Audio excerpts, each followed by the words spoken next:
Coming up on tonight's show, the secret reason Trump is taking out Venezuelan fishermen left and right. Spoiler alert, it's because he sold out the big fish stick. Plus, the U.S. is sending billions to Argentina's Javier Milei because he's amazing and awesome and really quite good at using our money. That's totally it. Plus, Israel's Mossad joins the show. Not a surprise since they love this show as much as they love their butthole chlamydia. All that and more coming up right now.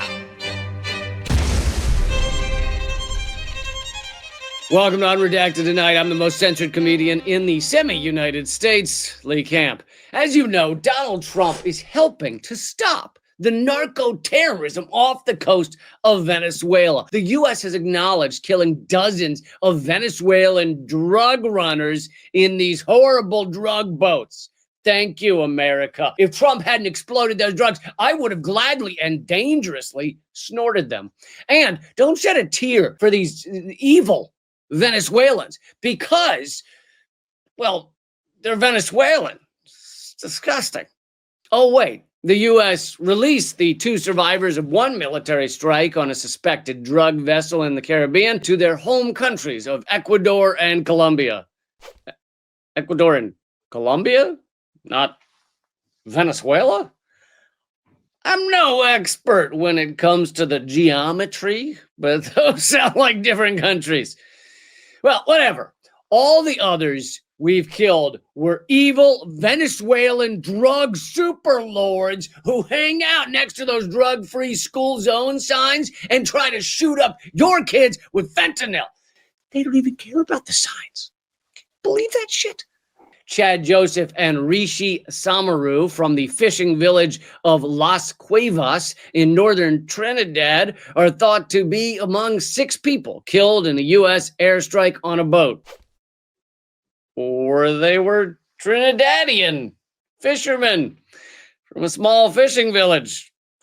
Well, fine, but I bet those Ecuadorians and Colombians we murdered were evil drug pin king lords.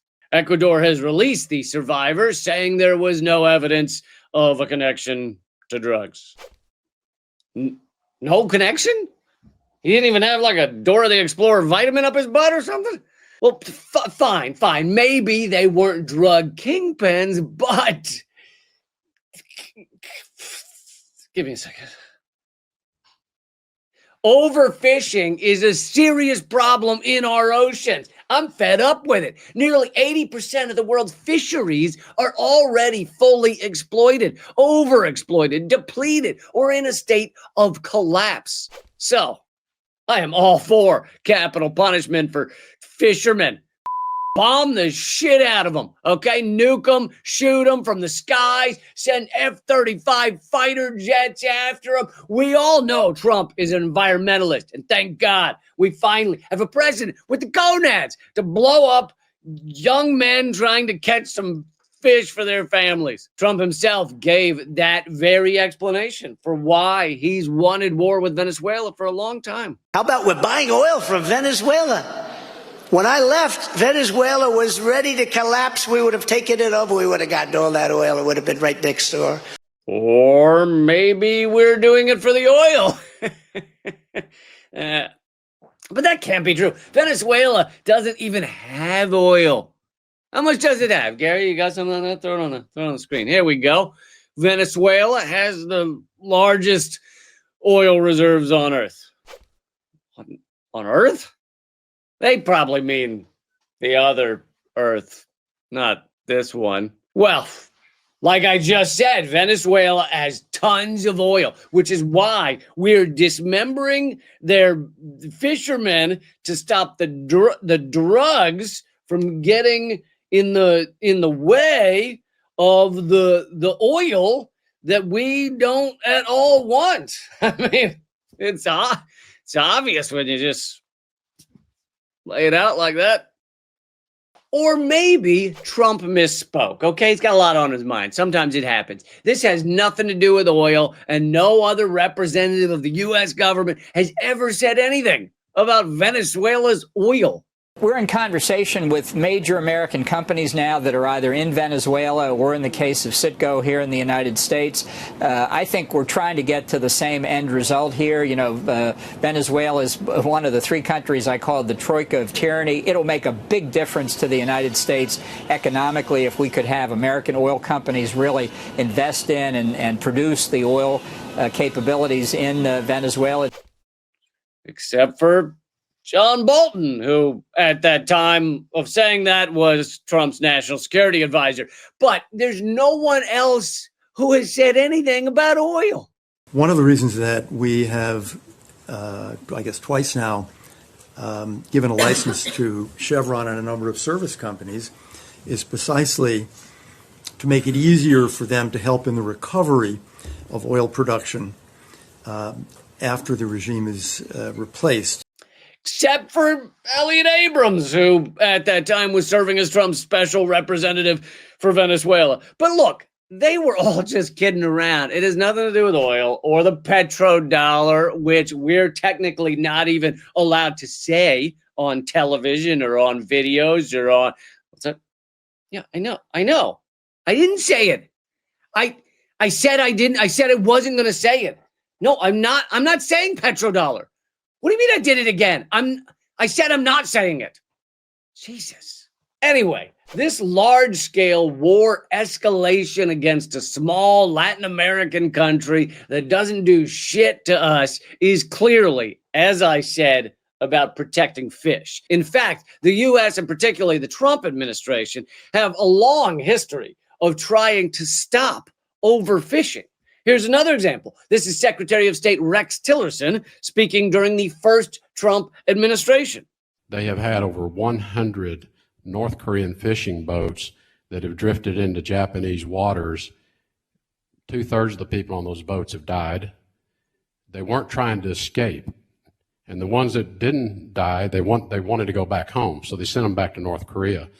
But what they learned is they're being sent out in the wintertime to fish because there's food shortages.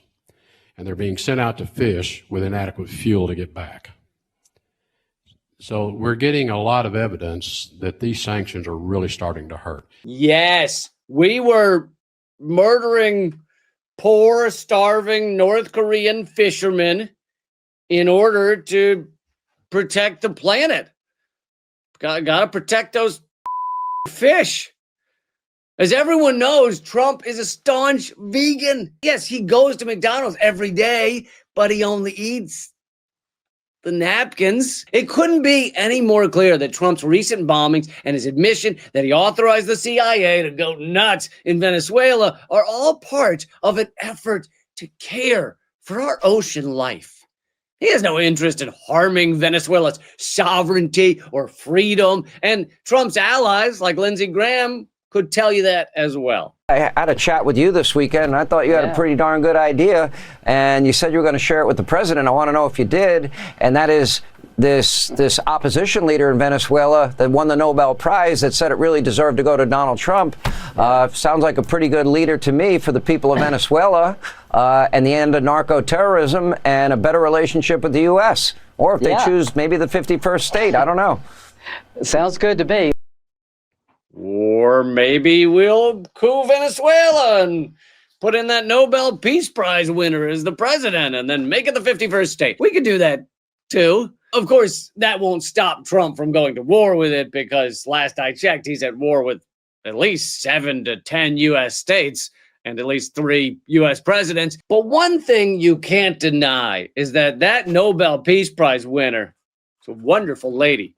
Just the other day, Maria Corina Machado told Netanyahu personally over the phone that she greatly appreciates his achievements. Can't disagree with that. Genocide takes a lot of work, people. It's not easy, okay? A lot of folks act like, oh, simple. Yeah, nah, get it done in an afternoon. No, it's work.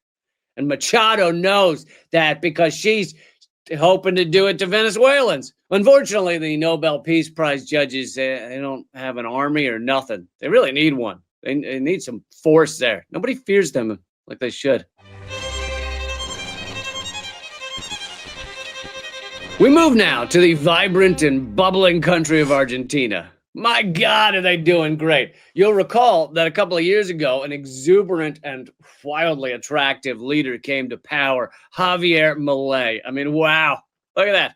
Looks like a hot young gremlin with Elvis sideburns. He's a self-described libertarian anarchist, and everyone has been understandably thrilled at what he's done for Argentina. Privatizing everything, cutting taxes for the wealthy, slashing government benefits for the poor. In fact, not only did they do away with government assistance for the elderly, they actually have a program now where the government just pushes over those people on the sidewalks. It's real thinking outside the box stuff. After Milei was elected, Elon Musk said prosperity is ahead for Argentina. Then a year later, he said, I recommend investing in Argentina. And of course, Trump has also celebrated Milei's job well done. Javier, I'd like to congratulate you on the job you've done for Argentina. Your speech was beautiful, but the job you've done is incredible. Make Argentina great again. You know, MAGA. He's a MAGA person.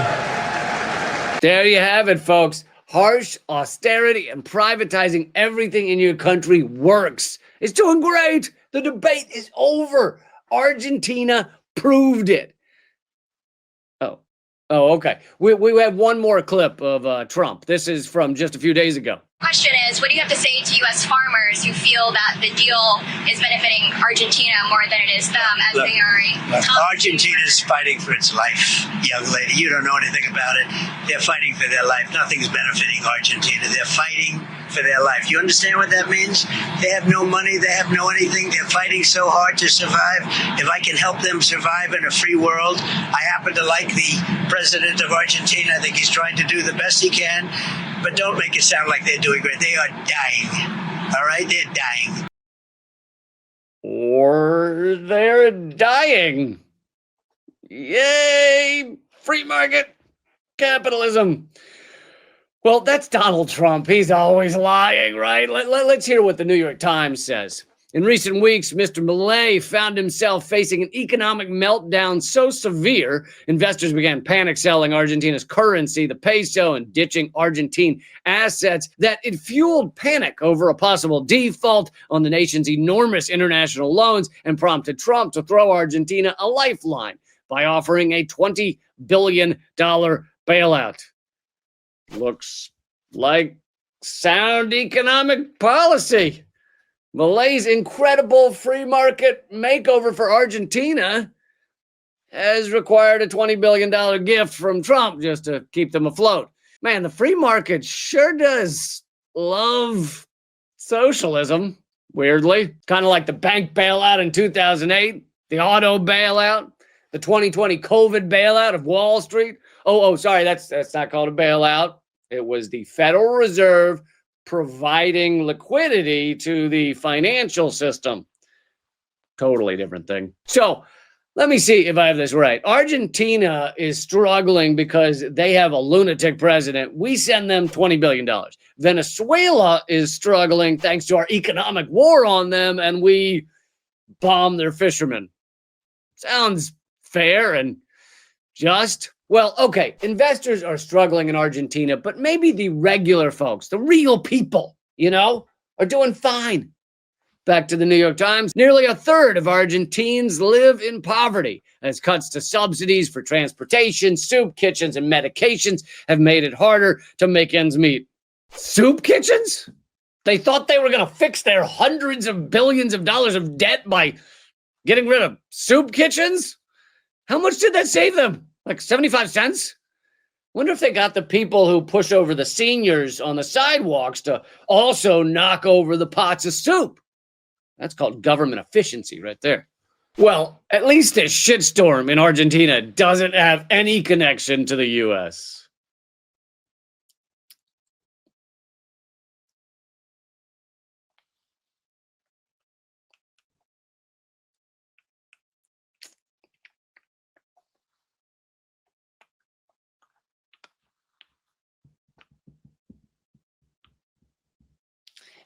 Except for the fact that the hugely popular former Vice President Cristina Fernandez de Kirchner almost definitely would have won the presidency, except she was taken out of the running by a U.S.-backed lawfare coup that got her convicted on laughable corruption charges. As former president of Ecuador, Rafael Correa, said about his own U.S.-led lawfare coup, none of this could have happened without not only the consent, but the active involvement of the U.S. Embassy. Their participation was obvious and shameless. This also happened with Lula da Silva, Cristina Fernandez de Kirchner, Evo Morales. Like the Condor Plan of the 1970s, dictatorship coordination in Uruguay, Chile, Argentina, it wasn't a coincidence. It was coordinated from the north. Anyway, long story short, Argentina doing great. You should invest in it, honestly. It's a free market heaven. And the United States should do exactly like Argentina because they are thriving. They are dying. All right? They're dying. Yeah. And now, please welcome to the show, the Mossad. Gary, we need to talk about your guest booking. What?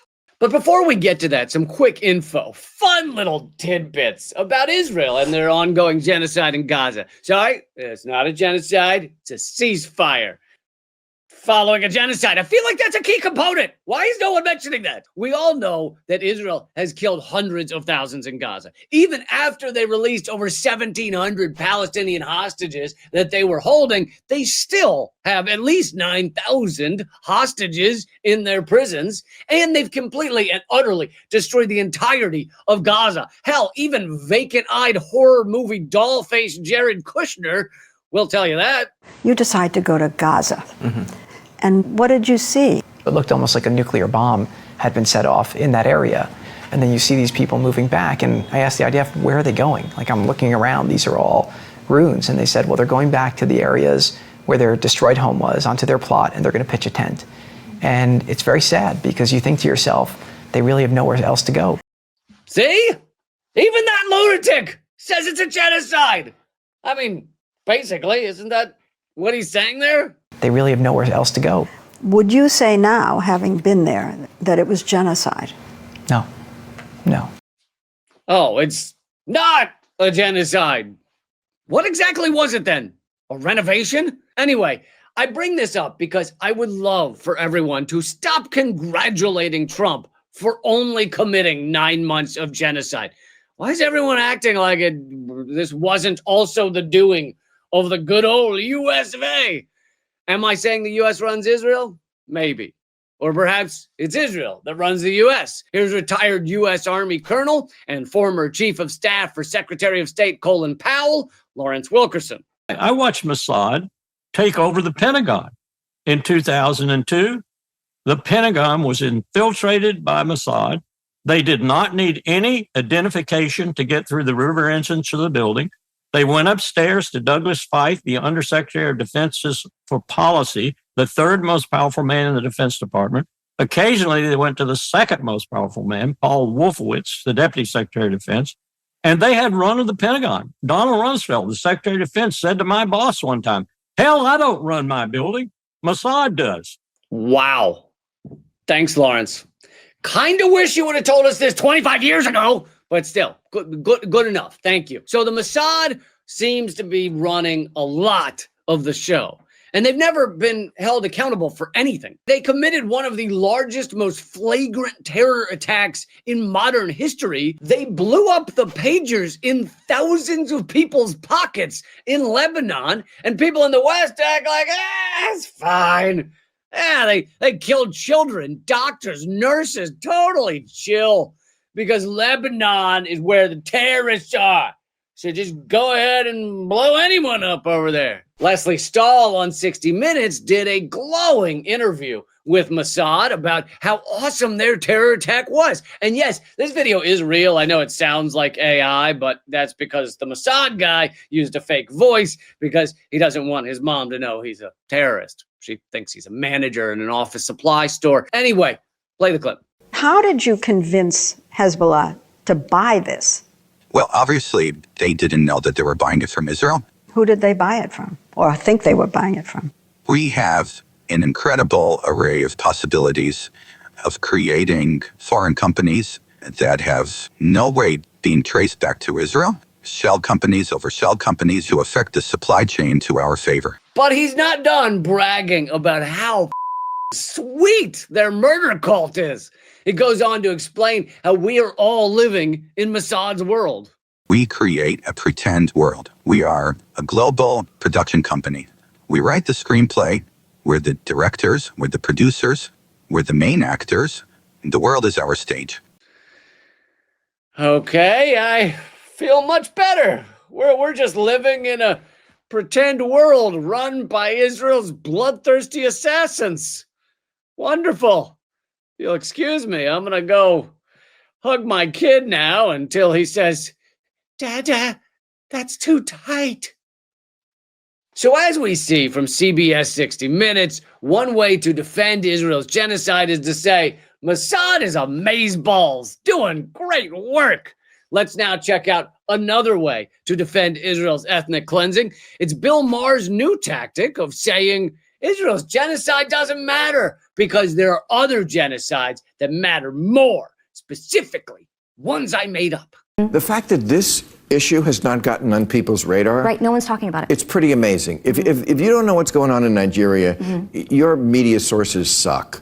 You are in a bubble. And again, I'm not a Christian, but they are systematically killing the Christians in Nigeria. They've killed over 100,000 since 2009. They've burned 18,000 churches. This is so much more. These are their Islamists, Boko Haram. This is so much more of a genocide attempt than what is going on in Gaza. They are literally attempting to wipe out the Christian population of an entire country. Where are the kids protesting this? Yeah! What about the Christian genocide in Nigeria? Well, first of all, even if what Bill Maher says is true, it's not, Israel would still be committing genocide, you bag of suck! Secondly, even the outlets trying to do pro-Christian, pro-Israel propaganda don't say 100,000 Christians have been killed in Nigeria. Vatican News says it's over 50,000. So Bill Maher is pushing bigger Christian propaganda than the Vatican. But not even that 50,000 Christian genocide is true. Here's the truth. Nigeria has faced brutal Islamist insurgencies led by Boko Haram and its offshoot, Islamic State West Africa Province, ISWAP. Not to be confused with WAP. Really not to be confused with WAP. WAP has never genocided Christians. I don't think. Back to the quote. The reality is that these terrorists are indiscriminate in their violence. Most of Boko Haram's victims have been Muslims, despite the group's hostility to Christians. Operating mainly in the predominantly Muslim Northeast, Boko Haram has slaughtered thousands of Muslims, including clerics, village heads, and civilians it deems apostates or opponents. They have bombed mosques, assassinated Muslim leaders, and killed Christians, demonstrating their indiscriminate violence. To characterize this as a strictly anti-Christian campaign is propaganda. Wow, this Christian genocide has been mostly against Muslims. Man, leave it to Boko Haram to really gaslight us. Who can really blame Bill Maher? He just fell for Boko Haram's clever trick of killing mostly Muslims during their clearly Christian genocide, which happens to also make Bill Maher think that genociding Gazans is fine because, he just has the mind of a toddler. That's all it is. I can't come up with anything else. Maybe he snorts a lot of glue. Maybe he was trying to clean out his nose with a chopstick on a bumpy car ride and accidentally lobotomized himself. It's tough to know. Someone please do a wellness check on Bill Maher. His frontal lobe is dripping out his ears. And here are your headlines from the future. Coming up in 1 year, you'll learn Trump declares new White House gold-plated sex dungeon a legacy renovation. Trump will be like 9/11, I feel like. We'll never forget. And in just 1 month, we'll find out Pete Hegseth clarifies legality of Pentagon bombing naked bike riders in Portland. I mean, I would assume all the genitalia being displayed was Marxist genitalia, so of course course, you got to take them out. And finally, in late November, the New York Times food section will report on how to use avocado toast as a defensive weapon. Brunch is no time to relax, people, all right? Head on a swivel. That's the show. But real quick, a lot of people have been enjoying my weekly columns on Substack. You can subscribe for free at reallycamp.substack.com. Also, I have a live stand-up comedy show coming up, New York City, December 12th with John F. O'Donnell from Redacted Tonight. It's at the Cobra Club in Brooklyn. It's going to be a lot of fun. Grab your tickets at tinyurl.com/Lee Cobra Club. Okay, I'll see you next Thursday. The revolution will have laughter. Keep fighting.